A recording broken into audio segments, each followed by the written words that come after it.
nombreux pour assister et participer aussi par vos questions à cette série de webinaires co-organisés par le Consulat de France à Québec et le Goethe Institut à Montréal.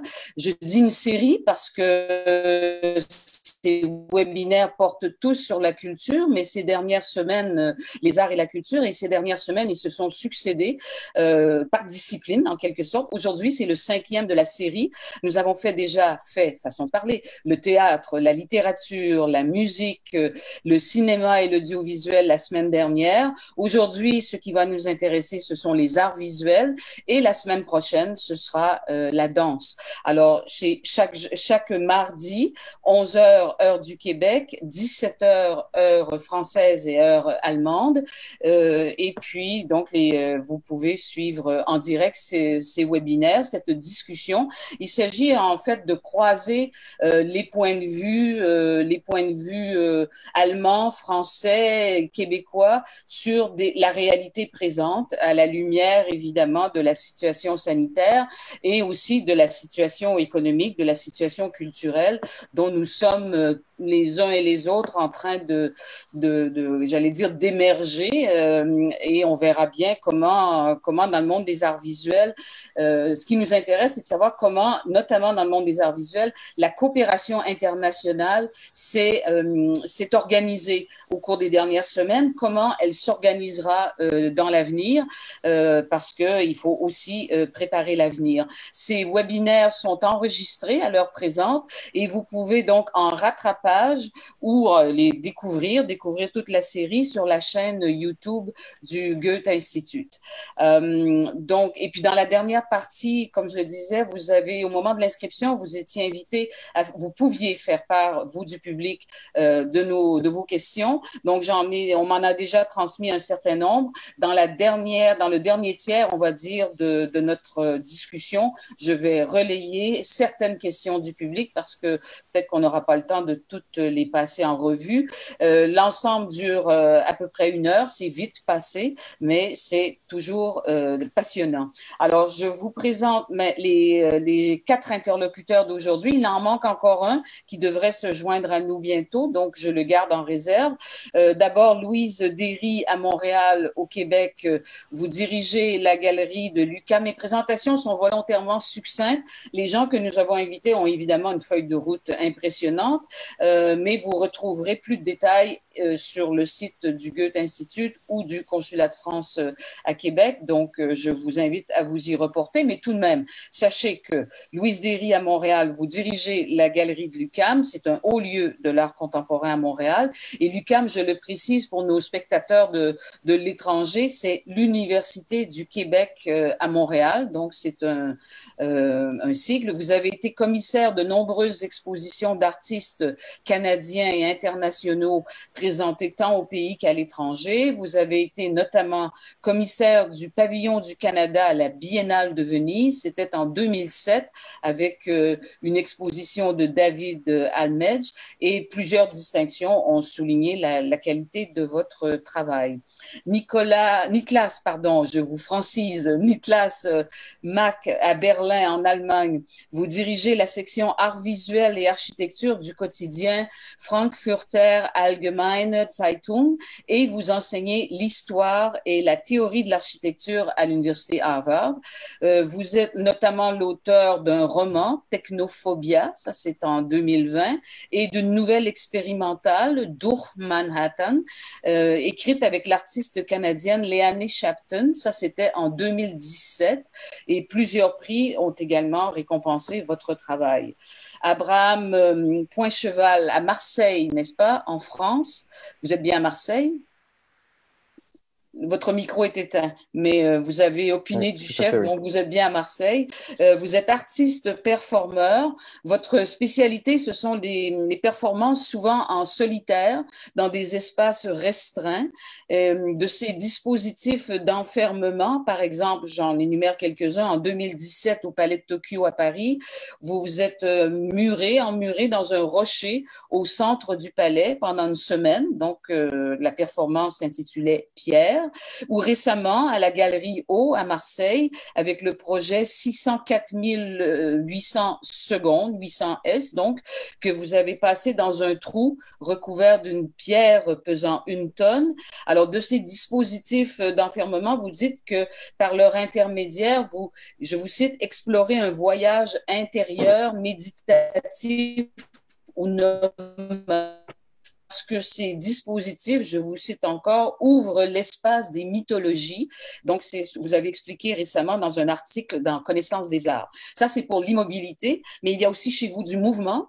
Par exemple, avec Girovague, en 2011, vous êtes parti de Digne-les-Bains dans le 04 et vous vous êtes rendu jusqu'à Caraglio en Italie en poussant un cylindre métallique qui vous a servi à la fois de véhicule, d'habitat et de caméra obscura. Donc, on aura l'occasion de revenir sur votre pratique. Je mentionne très brièvement que nous attendons toujours Jean-François Bellil, qui est le directeur général et conservateur en chef du Musée d'art de Joliette. Donc, il nous retrouvera sans doute un peu essoufflé au cours des prochaines minutes et nous lui ferons une place, évidemment, dans notre échange.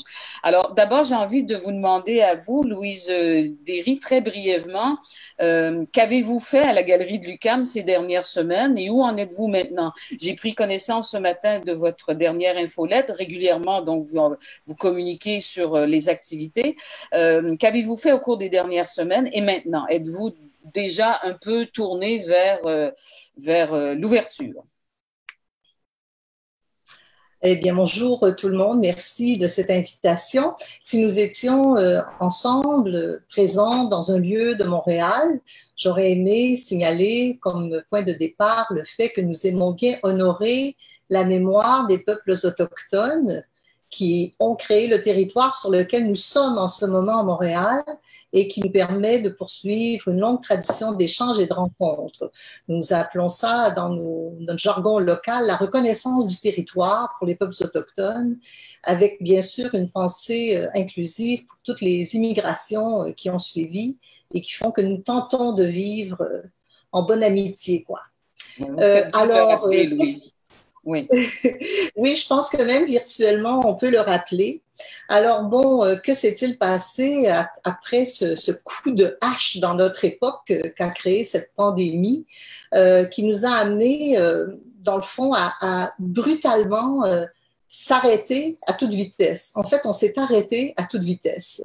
On s'est arrêté avec le choc de devoir soudainement renoncer à montrer le travail des artistes, du moins dans sa réalité matérielle.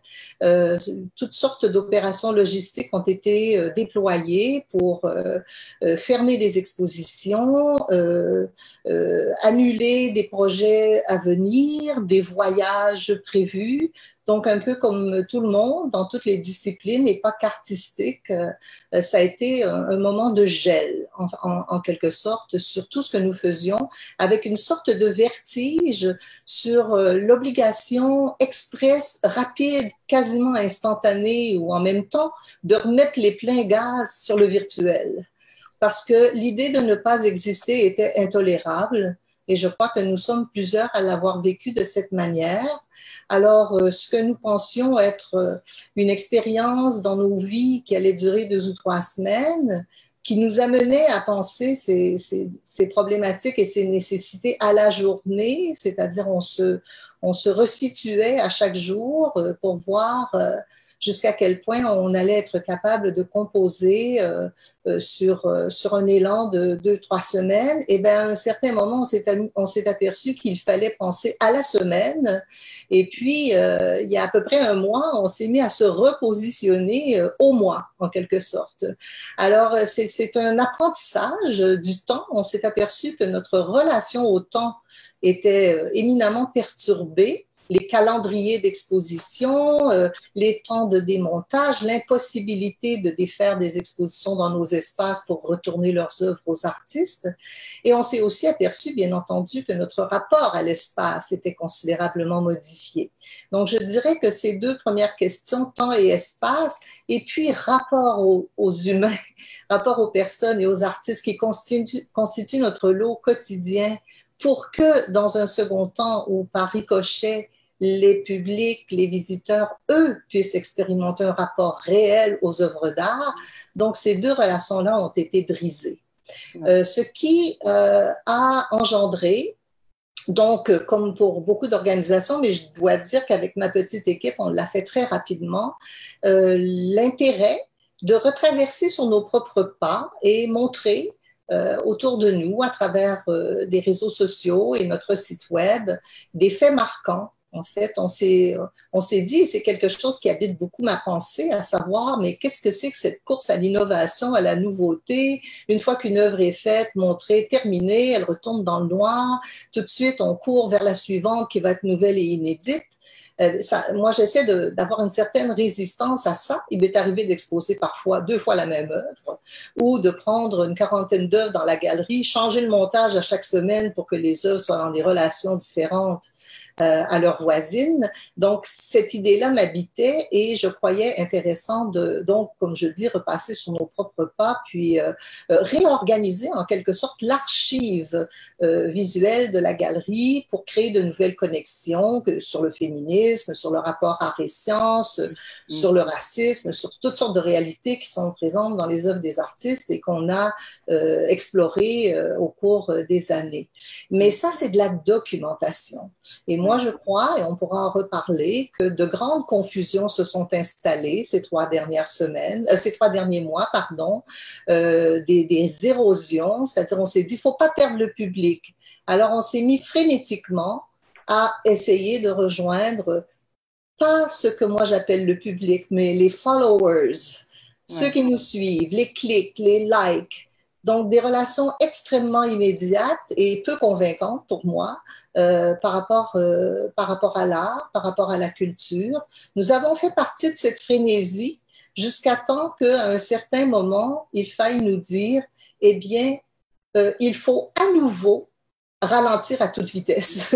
C'est-à-dire, il faut à nouveau penser ou se penser à travers notre nouvelle vie virtuelle, numérique, et on a amorcé donc une réflexion assez approfondie, je crois, sur ce qu'est la présentation, la documentation virtuelle, ce qu'est véritablement une exposition virtuelle, ce que sont des œuvres numériques ou virtuelles. Voilà trois unités de fait et qui ont leur distinction et qu'on ne peut pas amalgamer ou mélanger comme on l'a beaucoup fait. Et donc, sans faire trop long, je peux simplement ajouter que le souci a été constamment dirigé vers les artistes. On s'est donné comme mot d'ordre de parler presque tous les jours à des artistes, de téléphoner à des artistes et de voir à travers ce qui ne s'avérait qu'être que de petits gestes, les grands gestes étant impossibles dans un moment où il est si difficile de se concentrer.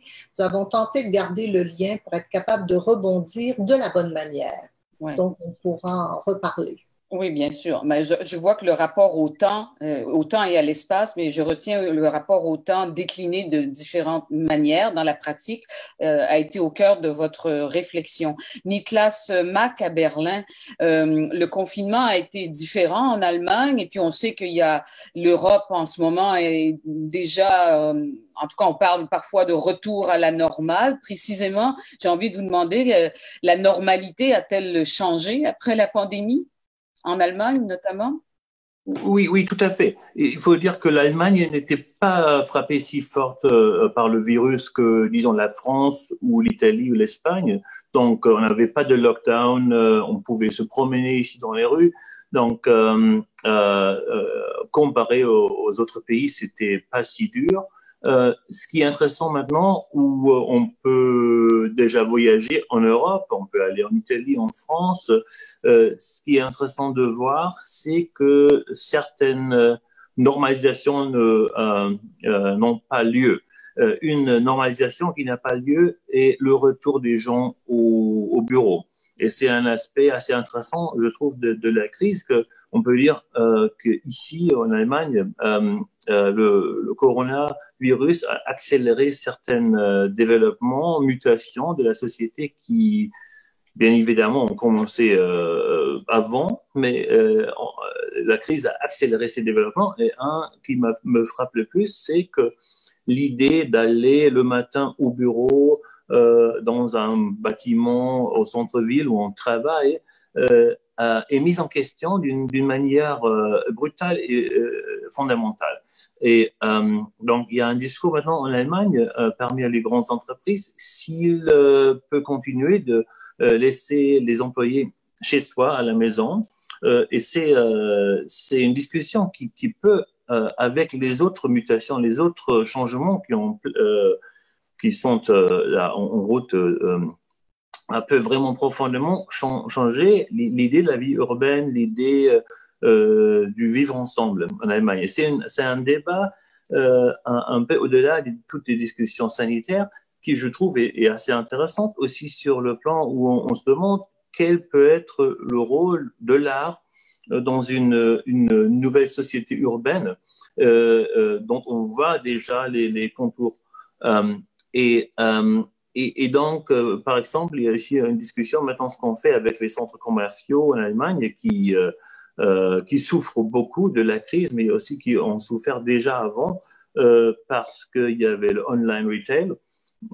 Et donc, il y a un discours qui a été déclenché par la crise maintenant sur le futur de la civilisation urbaine, si on veut le dire comme ça, qui discute les questions que si on change les rituels du travail, d'aller de la maison au travail, retourner le soir, peut-être en voiture ou en bouchon, est-ce que cette société urbaine peut changer profondément? Et est-ce que si on ne va plus au centre-ville pour travailler, si on ne va plus au centre-ville pour faire du shopping, si on ne va plus au centre-ville pour aller au cinéma, ce qui, je trouve, est regrettable, mais c'est aussi un développement qui est encore accéléré par la crise. Donc la question est qu'est-ce qu'on va faire dans le centre-ville dans les années et les décennies qui viennent. Et on peut parler de tous ces phénomènes en forme de crise. On peut le considérer comme une perte colossale d'une culture traditionnelle qui a toujours formé le caractère d'une ville, mais on peut aussi en parler comme une chance énorme. Et peu avant le lockdown global, il y avait une performance assez impressionnante à Berlin, une des dernières, où un groupe d'artistes a squatté une shopping mall au centre de Berlin et a fait des concerts pendant presque une nuit. Ils ont arrêté à 3 heures du matin. Et on a vu tout d'un coup ce qu'on peut faire avec un shopping mall vide, avec un dead mall, comme on dit en Amérique, si on redéfinit ça comme un espace social, espace d'expérimentation, ou un espace qui a été utilisé comme un espace commercial qui devient un espace culturel. Donc, il y a bien évidemment en Allemagne aussi une discussion nécessaire sur la question comment est-ce qu'on peut permettre aux artistes qui souffrent beaucoup dans leur vie quotidienne maintenant avec la crise, est-ce qu'on peut permettre à eux à survivre. L'autre discours, un peu plus utopique et plus positif, est un discours sur la question si les choses changent fondamentalement, si le centre-ville n'est plus défini par le commerce, par une idée d'efficacité capitaliste, qu'est-ce qu'on peut faire? Comment est-ce qu'on peut réclamer cet espace pour une différente forme d'occupation aussi culturelle? Et donc, c'est un discours, c'est deux discours, si on parle sur les discours qui concernent les arts visuels à Berlin, maintenant, c'est un discours très pragmatique sur la question comment est-ce qu'on peut permettre aux artistes qui se sont installés à la ville de Berlin à survivre, parce que c'est eux qui font vivre cette ville, c'est eux qui produisent l'image de Berlin comme ville culturelle où on peut faire tout, etc. Ce qui n'est commercialement n'est plus le cas depuis presque 10 ans, parce que les loyers sont en total. Donc là, il y a aussi certaines mesures ont été prises. On peut discuter si ça marche ou non, mais sur un plan plus fondamental, utopique et positif, on peut prendre cette crise aussi comme une chance pour mettre en question la forme comment on a utilisé le centre-ville, la ville, comme un espace social, culturel. Et s'il n'y a pas une chance dans les changements, et moi, personnellement, je trouve un bureau collectif, un bâtiment peut être important pour ce qu'on fait là-bas, mais beaucoup d'entreprises disent on peut faire des économies, on se retire de la ville, donc on va voir, c'est même mon hypothèse, on va voir une production de ruines modernes au centre-ville énorme, avec les entreprises qui quittent les grandes tours, avec les shopping malls qui disparaissent du centre-ville. On voit ça déjà à Berlin. Et donc, est-ce qu'on peut considérer ces moments de crise aussi comme une chance? C'est une question qui m'intéresse aussi beaucoup ici en Allemagne. Oui, y compris sur le plan architectural, on pourra y revenir. J'aimerais entendre Abraham Pincheval de votre côté. Vous aviez un projet cette année, n'est-ce pas? Là, est-ce que tout est compromis ou reporté? Oui, là, oui, en fait, moi, en fait, j'avais un enchaînement de projets jusque normalement en octobre, et du coup, là, oui, tout s'est arrêté. Certains sont reportés, d'autres on verra un peu comment ça se passera. D'un autre côté, en fait, moi, ça m'a permis, je dirais, de me poser un peu parce que du coup, comme vous êtes un artiste, des fois, il y a une sorte d'enchaînement dans le travail qu'on vous demande. En fait, c'est-à-dire que vous êtes invité et voilà. Et moi, j'avoue, j'ai quelquefois une difficulté à dire non. Donc voilà, donc ça m'a permis aussi, moi, de me recentrer un peu, de retravailler, de repréciser certaines choses. Mais vous deviez venir, n'est-ce pas? Est-ce que je suis bien Ouais, informée? Vous oui, deviez je devais venir à venir. Montréal et Ouais, Québec. je devais venir. Je devais venir pour un projet en fait en août, et du coup là, celui-ci, pour l'instant, est reporté. J'espère à l'année prochaine. Je croise les doigts. En quoi consistait ce projet, très brièvement? En fait, ce projet est une pièce qui s'appelle Le Chevalier errant, l'homme sans issue, en fait, Oui. qui est un homme habillé en armure médiévale et qui voyage à pied, voilà, comme une sorte de Don Quichotte, en fait, qui traverse un paysage contemporain. Et en fait, c'est la juxtaposition d'à la fois cette armure et puis ce paysage contemporain qui crée comme ça une étrangeté. Et on avait imaginé en fait faire le voyage de Montréal à Québec en fait sur quelques semaines.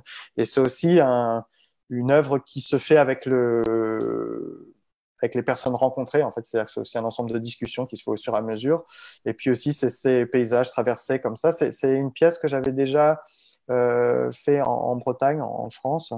Et voilà, et du coup, c'était aussi d'imaginer ça en fait comme une sorte de chevalier dont l'oriflamme serait l'art contemporain en fait, mais qui est un peu perdu en fait, voilà, comme à la manière de Don Quichotte. Et c'est ce qui m'intéressait. Ça m'intéressait de la continuer justement au Canada comme ça avait été imaginé. Bon voilà. Donc c'est reporté. Abraham Pincheval, c'est certainement devenu un lieu commun que d'opposer vos performances de confinement et le confinement sanitaire imposé. Justement, que vous ont appris vos enfermements artistiques volontaires sur la nature humaine, parce qu'il y a de ça au départ dans votre démarche. Oui, alors c'est quand même pas vraiment la même chose que dans la plupart des enfermements. Je suis quand même c'est très restreint en fait. C'est à la taille de ce que je suis. Donc voilà, là, donc c'était un peu plus vaste. Mais je dirais que oui, moi ça n'a pas été quelque chose de très complexe à vivre. Puisque du coup, j'ai une habitude comme ça à l'attente, à l'attention portée au temps suspendu. Donc je ne ressentais très peu d'ennui, même plutôt du plaisir, j'avoue. Voilà. Après, moi, où j'ai été aussi sidéré en dehors je dirais du bienfait que ça m'a fait de ralentir un peu et puis d'avoir le temps de me replonger dans mes pièces aussi, de retravailler sur mes pièces, ce que des fois j'avais plus vraiment le temps de faire parce qu'on est aussi dans l'art, dans des questions de production quelquefois.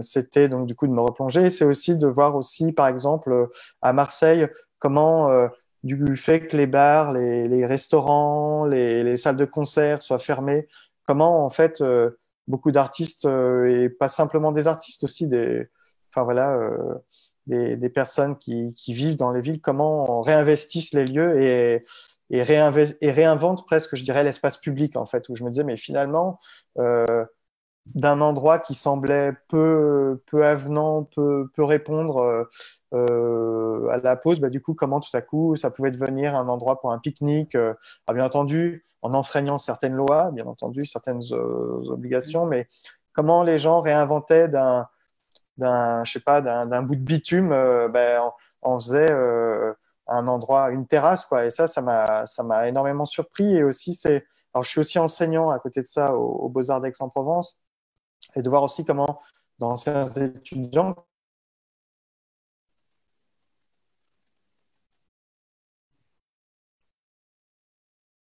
qui sont maintenant de jeunes de réflexion. Alors après, on ne sait pas ce que ça va donner. C'est ça aussi qui est assez, je trouve, intéressant. C'est voilà ce que cela va produire avec ces personnes. Voilà. Mais, Oui. voilà, moi j'ai trouvé bon voilà, on verra la suite.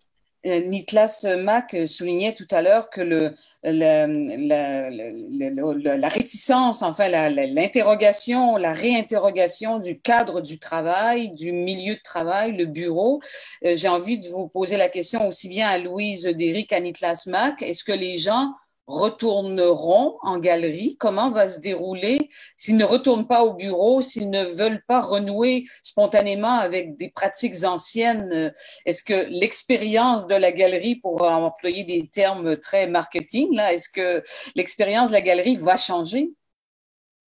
Qui répond? Louise Derry peut-être d'abord, et puis après Niklas, nous vous écoutons. Louise Derry. Il faut remettre votre micro. Voilà. Voilà. D'accord. Excusez-moi. Oui, c'est vraiment une grande question, mais c'est en même temps, comment dire, riche de réflexion. C'est-à-dire que pendant ces derniers mois, voyant jusqu'à quel point nos communications sur la galerie, sur les activités, sur les défis, la recherche que l'on tente de faire malgré tout, comment nous essayons de rejoindre énormément de gens, j'ai beaucoup réfléchi au fait que dans le fond, ce qui serait notre public de proximité, notre public d'affinité, dans le fond, les quelques centaines de personnes, pas les milliers de personnes, les quelques centaines de personnes qui s'intéressent profondément à un travail de pointe en art contemporain, aux artistes qui sont vraiment dans une recherche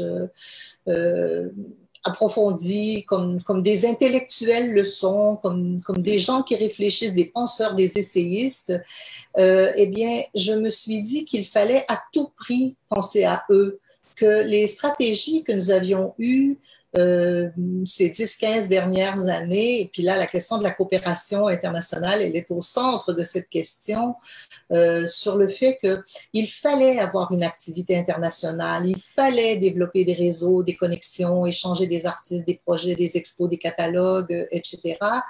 Eh bien, tout à coup, on s'aperçoit que une pratique peut être locale, mais on a créé l'idée de la carrière comme internationale. Et dans un contexte nouveau où les voyages ne se feront plus de manière aussi innocente, je pense, que ce qu'on a connu, ou d'une manière aussi facile que ce que l'on a connu, du moins pour un certain temps, là, nul ne peut prédire l'avenir. Moi, ça m'amène à réfléchir à justement ce public de proximité, celui pour lequel on se lève chaque matin en se disant, mais il faut montrer des choses pertinentes, il faut travailler avec les artistes, les trouver, les débusquer, voir comment les têtes pensent. Et ça m'allume énormément. Et ça m'allume de deux manières, à savoir, oui, penser que pour un moment, les expositions que nous présenterons, parce que nous allons réouvrir la galerie, les musées sont en train de réouvrir au Québec, mais dans une université, l'été est un temps un peu au ralenti. Alors, on se prépare en ce moment, on fait des petites modifications architecturales dans le lieu, mais on se prépare à ouvrir à l'automne avec évidemment surtout de la vidéo, vous savez, toute cette complexité des casques d'écoute, des choses à manipuler, de l'interactivité qu'on a tellement valorisée ces dernières années, où il s'agissait de toucher à tout, en fait, alors que la règle sacrée des musées, c'est ne touchez pas. eh bien, je crois que nous allons retourner férocement à la règle traditionnelle des musées. Il ne faut pas toucher les œuvres pour des raisons que tout le monde saisit bien. Donc oui, on va recommencer avec une exposition en vidéo qui aura pour titre Émotion ou E-Motion, comme vous voulez. On a déjà fait Motion il y a quelques 2-3 ans, donc expo surtout en vidéo, courte vidéo. Par contre, la grande question, c'est que dans le contexte d'une université qui fait son enseignement à distance, même si l'UQAM, c'est plus de 40 000 personnes, s'il y en a seulement un petit nombre qui vient dans les espaces pour les laboratoires, les studios et tout ça, où sera le public? De qui sera-t-il fait? Serons-nous capables de bien intuitionner où sont les besoins de la communauté artistique? Le public, c'est déjà aussi les artistes et puis les autres autour qui aiment bien ce qui se passe dans les arts visuels actuels. Alors, on est tout à fait aux aguets, je dirais, et ça, c'est une très bonne condition, être aux aguets. Ne pas surfer sur des choses que l'on croit savoir, des recettes éprouvées. Moi, je dis souvent, si on se sent très à l'aise en faisant quelque chose, c'est qu'il y a un problème. Il ne faut pas être à l'aise. Il faut être un peu dans la déroute, un peu dans la résistance. C'est que des mots qu'on s'échange aujourd'hui. Dans les faits, il faut repenser, il faut essayer d'aller un peu au-devant.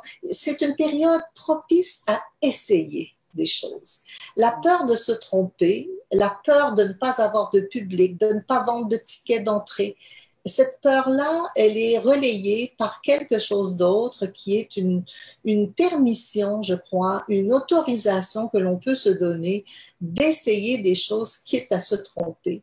Et ça, c'est pour moi quelque chose d'assez motivant. Alors oui, nous allons redémarrer des expositions, nous allons accueillir le public dans le respect des conditions avec un petit peu de transgression, comme disait notre collègue il y a un instant, par rapport aux circulations dans les villes, mais en gardant quand même le résultat d'une expertise dans les expositions virtuelles que nous avions commencé à développer à la galerie il y a une bonne dizaine d'années de manière assez savante.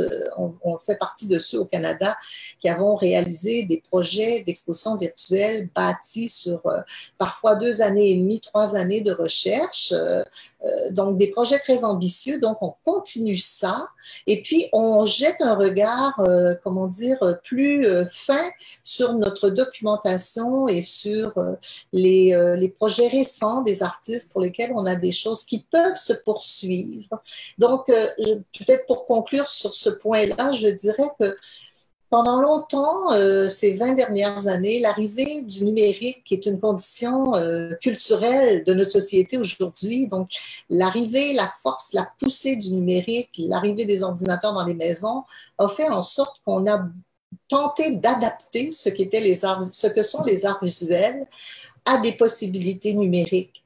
Et là, puisqu'il a fallu, comme je disais tout à l'heure, embrayer drôlement fort sur le numérique pour continuer d'exister, eh bien maintenant, nous allons tenter d'adapter ces expériences du numérique à des choses en présence, matérielles, dans le rapport aux objets et aux personnes qui les regardent. Donc, c'est un va-et-vient qui, pour moi, offre beaucoup de richesse. Oui. Niklas Mack à Berlin, dans les centres-villes désertés, on va dire, que vous voyez peut-être surgir pour l'avenir. Les gens iront dans les galeries. Quel avenir pour les galeries, les musées, enfin les lieux de l'art, les lieux traditionnels de l'art? Bon, on voit très bien 2 choses déjà à Berlin. Un, c'est que l'essai d'établir une foire internationale de l'art comme à Paris a échoué, ça n'a pas marché, tandis que le Gallery Weekend, donc où on peut faire le tour de Berlin et voir toutes les galeries, c'est un grand succès toujours. Bien évidemment, les galeries ont souffert dans cette crise énormément. Et je trouve là, si on discute la question quel rôle pourrait avoir l'art dans une société qui doit réinventer ses rituels sociaux, ses rituels de tous les jours. Là, c'est important peut-être aussi de dire on va stabiliser tout l'écosystème de la part de l'État.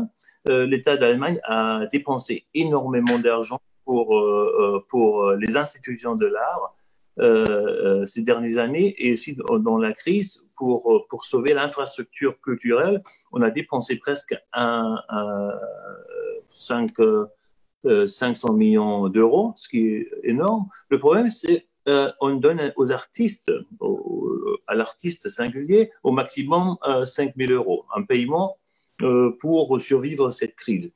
Et on donne presque rien aux galeries, on donne ce qui est encore pire aux musées, on paye un peu l'infrastructure, mais on n'a toujours pas donné aux musées un État, aux musées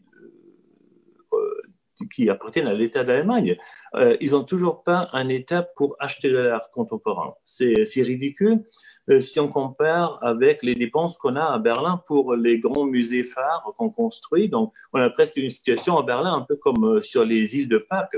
On met tout ce qu'on a dans des bâtiments énormes, surdimensionnés, comme si on voulait à tout prix créer quelque chose de l'échelle du Louvre. Mais on n'a pas les moyens pour faire payer l'infrastructure, pour payer les gens qui travaillent et pour acheter de l'art. Donc, il y a une situation perplexe d'exubérance dans le domaine de grands projets architecturaux, comme un bâtiment pour l'art du XXe siècle de Herzogenaurach, qui déjà, ils ont guère commencé à construire et ça coûte déjà presque un demi-milliard d'euros.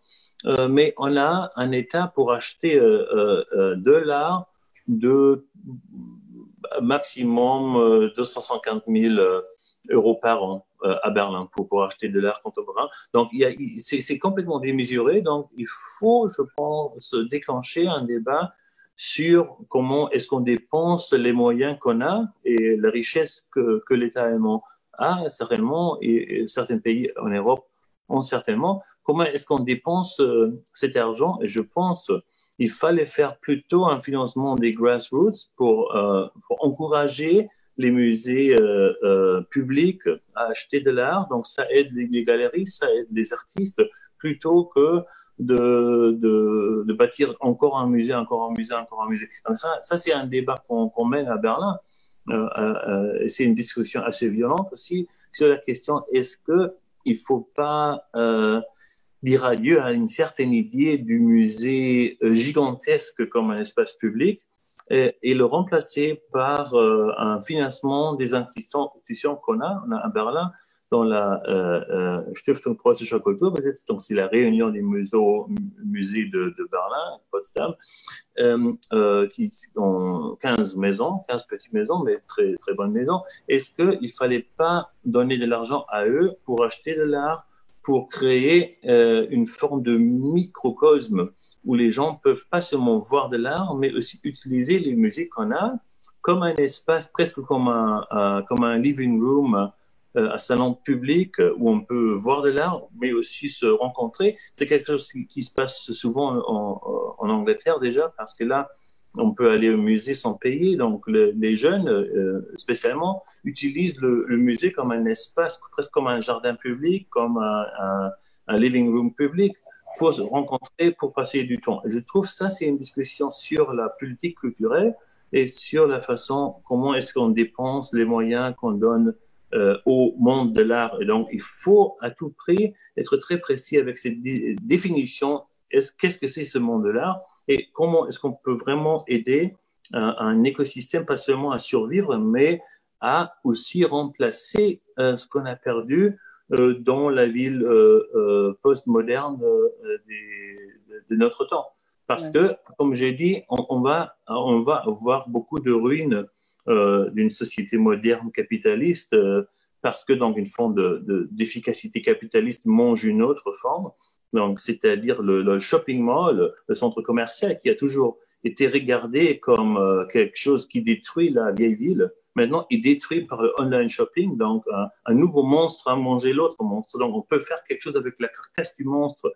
Et ça, c'est quelque chose qui est très intéressant. Donc, il fallait réfléchir, est-ce qu'on peut faire de ces grandes structures qui sont vides maintenant quelque chose qui peut mener à une autre vie, à une autre renaissance de la vie publique, de l'être public, de l'être ensemble, dans une façon plutôt, disons, expérimentale. Et là, je pense, ça c'est une grande chance qu'on voit maintenant après la crise, que l'art peut jouer un rôle fondamental dans la redéfinition de ces espaces. Parce que toujours en Allemagne, on regarde l'artiste comme quelqu'un qui vient, après on a fait un bâtiment assez laid pour embellir la piazza avant.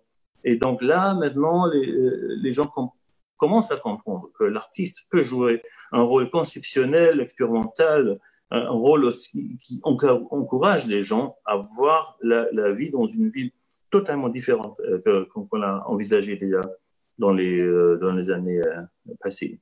Ouais. Et pour ce qui est du changement, de l'évolution des lieux que vous évoquiez, pour ce qui est des grands bâtiments ou des musées ou je rappellerai simplement que les bibliothèques ont déjà évolué vers un espace justement de rassemblement, de milieu de vie et non plus uniquement voué à la lecture silencieuse, on va dire. Abraham Poincheval, j'ai envie de vous entendre, vous comme artiste, à la lumière de ce qu'il vient de dire. Est-ce que vous réfléchissez ou à la place de la situation présente vous fait réfléchir davantage à la place de l'artiste dans la société? Je dirais que déjà, pendant le confinement, l'artiste a une place très importante. En fait, on s'est aperçu que sur les réseaux sociaux ou sur toutes les formes produites par le numérique, l'artiste avait vraiment sa place. Et je dirais presque que c'était un maillon qui permettait, je pense, à beaucoup de gens au quotidien de pouvoir vivre ce nouveau quotidien qui était pour beaucoup de personnes, je pense, plein d'angoisse. Et je pense qu'on s'est vraiment aperçu que l'artiste, c'était vraiment quelqu'un qui avait vraiment une importance à ce moment-là. Enfin, j'avoue que même moi, j'ai été étonné de voir que ça pouvait déborder. Voilà, donc j'espère qu'on en prendra note et que je dirais d'une certaine manière qu'on lui fera plus confiance, parce que souvent, il y a toujours ce regard en disant oui, vous savez, c'est un peu étrange quand même, tout ça, tout ce qu'ils font. Et je pense que c'est bien que, voilà, je trouve qu'ils aient, et je trouve que, enfin, c'est ce que je vois aussi. Après, bien entendu, c'est difficile parce que économiquement, quand même, on est souvent la cinquième roue du carrosse. Donc, du coup, tout ça, mais c'est aussi une force aussi. Enfin, dans le malheur, heureusement, il y a un peu de bonheur. C'est aussi une force, c'est de savoir inventer de nouvelles formes d'économie, de quotidien, tout ça. Et ça, je trouve ça assez bien. Après, moi, ce que j'espère, parce que bon, voilà, ça existe déjà depuis un petit bout de temps, mais j'avais remarqué que quand même les centres d'art, tout ça devenait aussi des lieux de vie, en fait, ce que mes collègues expliquaient tout à l'heure, ouais. Et du coup, je trouvais ça, et c'est vrai que je trouvais ça très très fort et très beau en fait, les gens venaient à la fois pour voir des œuvres, ça c'est important, mais aussi ça devenait quelque chose je dirais, à la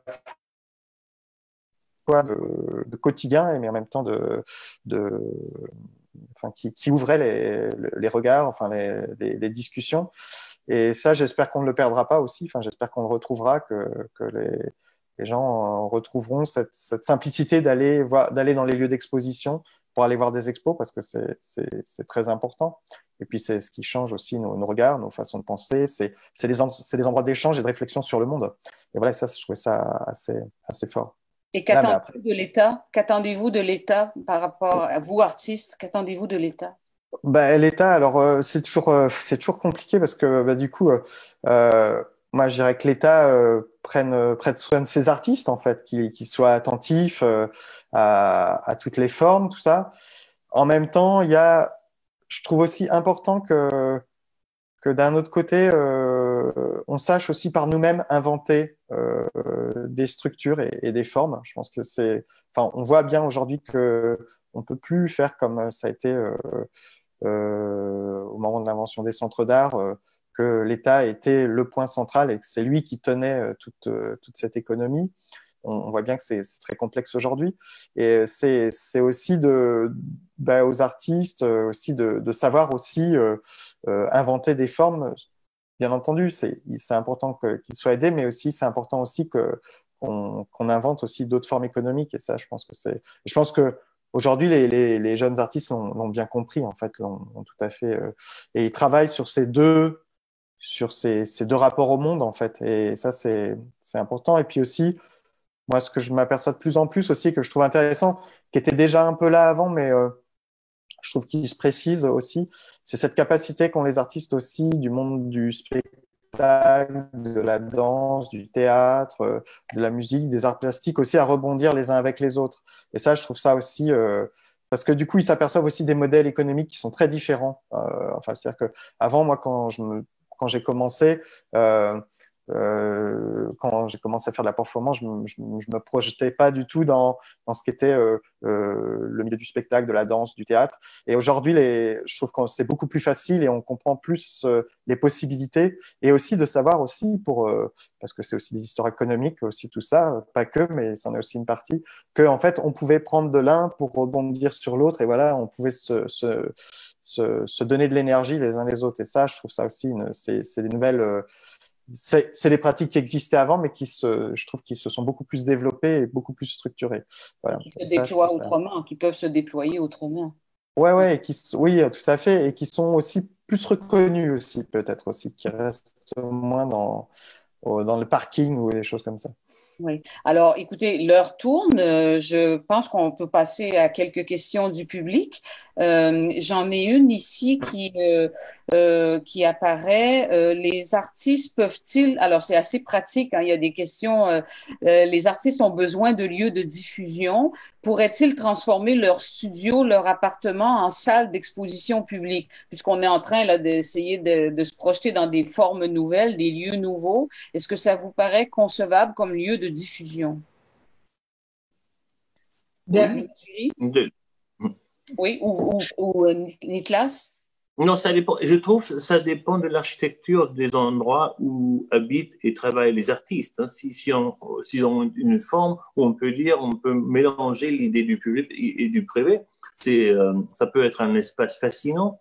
Et il y a beaucoup d'artistes à Berlin qui ont occupé des anciennes usines, des anciennes manufactures. Et là, on a déjà cette situation que l'atelier n'est pas un lieu totalement privé de la production seulement, mais parfois c'est un lieu informel d'échange, de rencontre aussi et je trouve que c'est important et très beau, pour un monde qui n'est pas considéré monde de l'art. Hein. C'est pour les voisins, pour les gens qui s'intéressent à ce qui se passe là-bas. Donc ça devient un laboratoire qui crée un effet, je dirais, un effet critique pour une société qui ne reste pas dans les confinements du monde de l'art. Parce qu'une ritualisation d'une esthétique, du proteste, de la criticalité, qui n'a plus d'effet sur le monde extérieur. Et on voit sur l'échelle très petite d'un atelier qui ouvre ses portes aux voisins, au monde qui l'entoure, ça peut avoir un effet, l'art peut avoir un effet sur toute une société, sur l'idée même, comment est-ce qu'on communique, comment est-ce qu'une certaine forme d'esthétique crée une autre dynamique sociale, Et je trouve ça, c'est très intéressant. Donc oui, je trouve, si on ne force pas les artistes à ouvrir leurs portes d'une manière purement commerciale, je trouve que ça peut devenir un espace nouveau d'expérimentation aussi sociale. Oui. Une autre question, et je pense que je vais la poser à Louise Derry qui voudra y répondre. Pourquoi voyons-nous peu d'artistes en art visuel dans les musées français et européens? Vous qui avez défendu, alors peut-être on peut interroger aussi cette affirmation contenue dans la question. Réaction?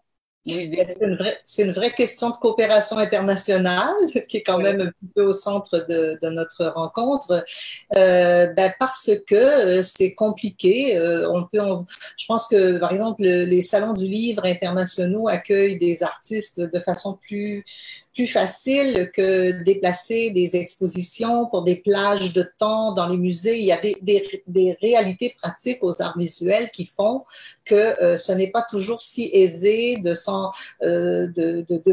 financer des transports internationaux d'œuvres de grande dimension. Depuis 9/11, c'est une problématique qui a pris en complexité encore. Par exemple, le Canada a très peu de sorties vers les États-Unis de ces artistes pour les exposer. La Nouvelle-Angleterre, où il y a plein d'universités, de centres d'artistes, il y a encore quelque chose de très difficile à débloquer pour permettre des échanges d'artistes, d'expositions, etc.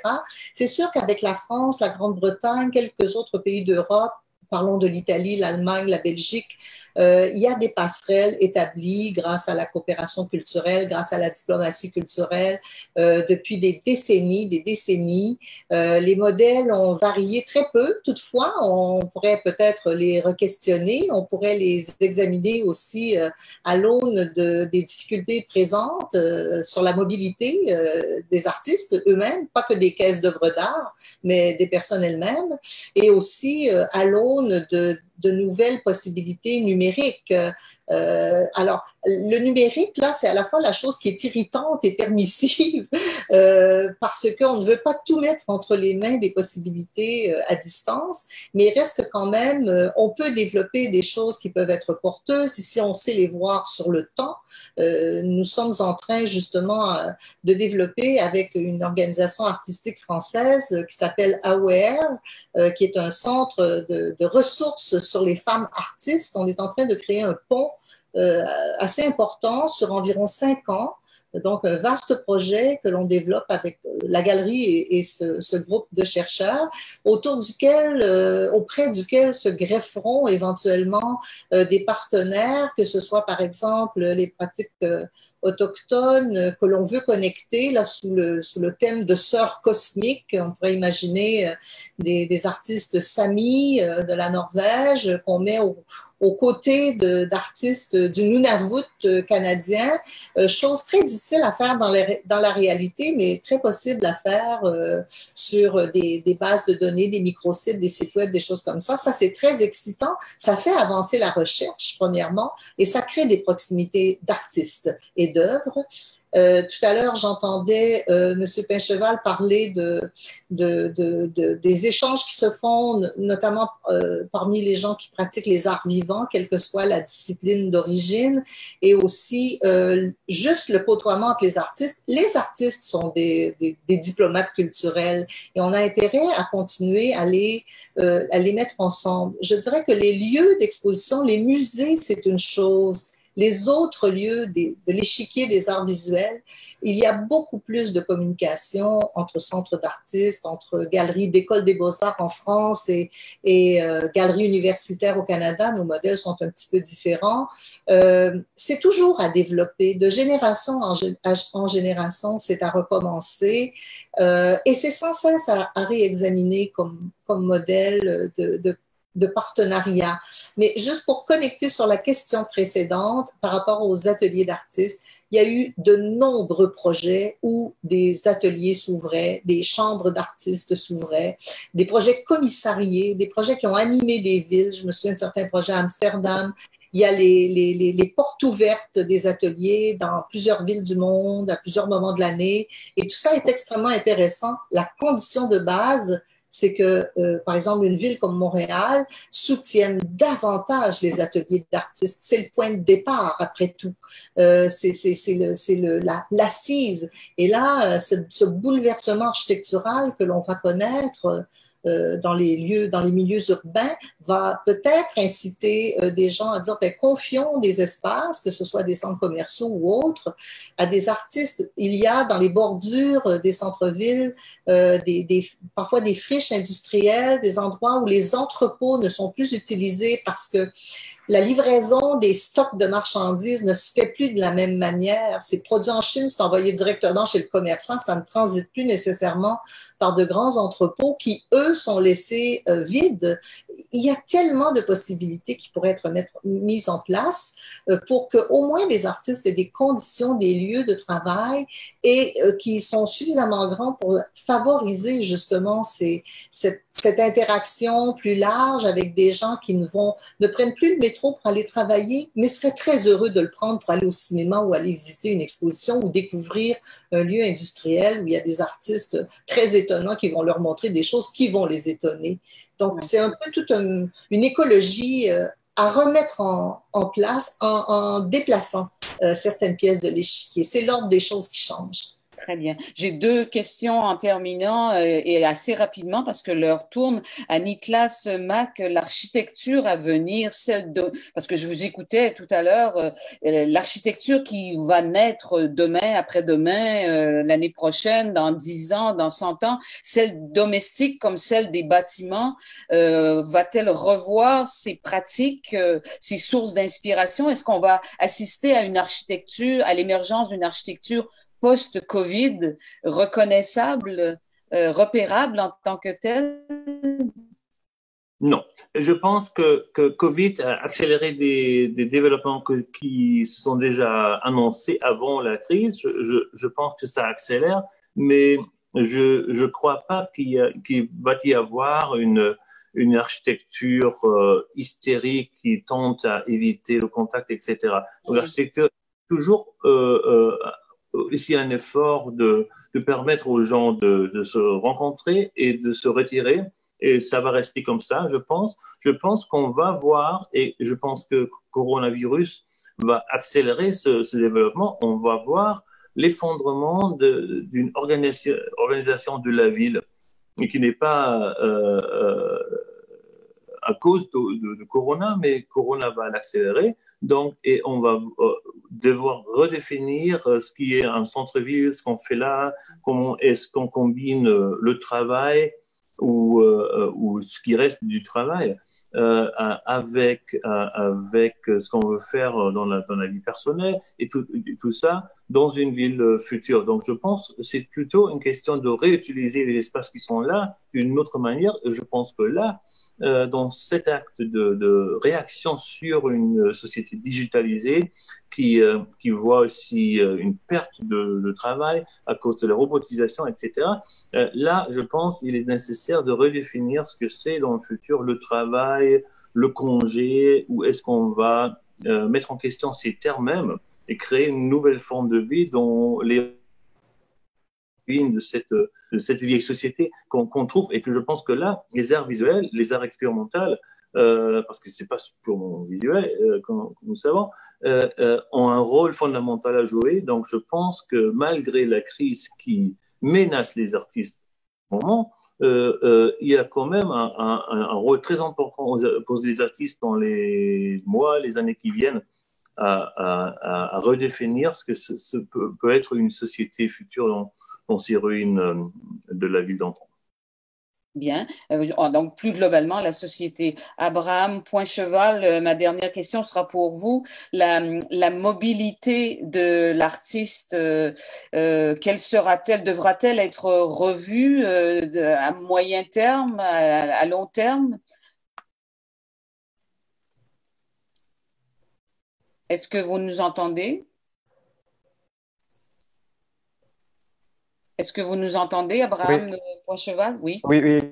Excusez-moi, en fait, j'ai été coupé un peu. Oui, excusez-moi, j'ai pas entendu la question. Désolé. Alors, la question, c'est qu'en soit-il de la mobilité de l'artiste dans les mois, les années qui sont devant nous, qui est au cœur de la pratique artistique, je comprends. Oui, je pense qu'elle aura toujours lieu parce qu'elle a toujours existé de toute façon et je pense qu'elle sera toujours présente. Après, bon, c'est un peu, je veux dire, c'est un peu la vérité de la palette de dire ça, mais elle se réinventera. Enfin, voilà. Enfin, moi aujourd'hui, par exemple, d'ailleurs, je ne suis pas à l'endroit où je vis. Je suis déjà sur un autre endroit pour un repérage, pour un projet. Donc, du coup, je pense que ouais, et puis après, je sais pas, peut-être que je sais pas trop. Enfin, je pense, moi, je l'imagine importante parce que on apprend toujours énormément des autres. Enfin, c'est quelque chose. Enfin, c'est en se côtoyant c'est en échangeant, c'est dans les frictions aussi qu'on comprend en fait, qu'on apprend sur sa production artistique. Et voilà, après, même si on a besoin, moi je l'avoue, je pense que j'ai besoin d'énormément de temps où je suis face à rien, où je suis simplement tout seul. Mais je pense qu'aussi de cet inversement, il y a aussi besoin des échanges. Et, euh, et je pense qu'il y aura toujours des échanges et après on les inventera autrement. De toute façon, si c'est pas en se déplaçant physiquement, ce sera par d'autres moyens. Mais, euh, mais voilà, enfin, je pense que oui, c'est quand même un des lieux, enfin, un des points centraux de la question des de la artistes. pratique. Alors, vous voyez, on a ouvert un peu cette conversation sur la question du temps. Ben, le temps nous a rattrapés, l'heure a tourné. Voilà, obligé de vous remercier, de conclure. Donc, Louise Derry, donc à Montréal, Galerie de l'UQAM, Niklas Mack à Berlin, en Allemagne, où vous dirigez la section art visuel du quotidien Frankfurter Allgemeine Zeitung, et puis Abraham Poincheval, vous êtes artiste, performeur. Merci à vous trois d'avoir été avec nous. Merci au public. Je remercie également le Consulat de France à Québec et le Goethe Institut à Montréal qui ont organisé, qui ont eu cette initiative. Je remercie Pierre de Agoraz et Lisa, sa collègue un peu plus tôt, qui nous accompagnent parce que la technique, vous avez compris que c'est important.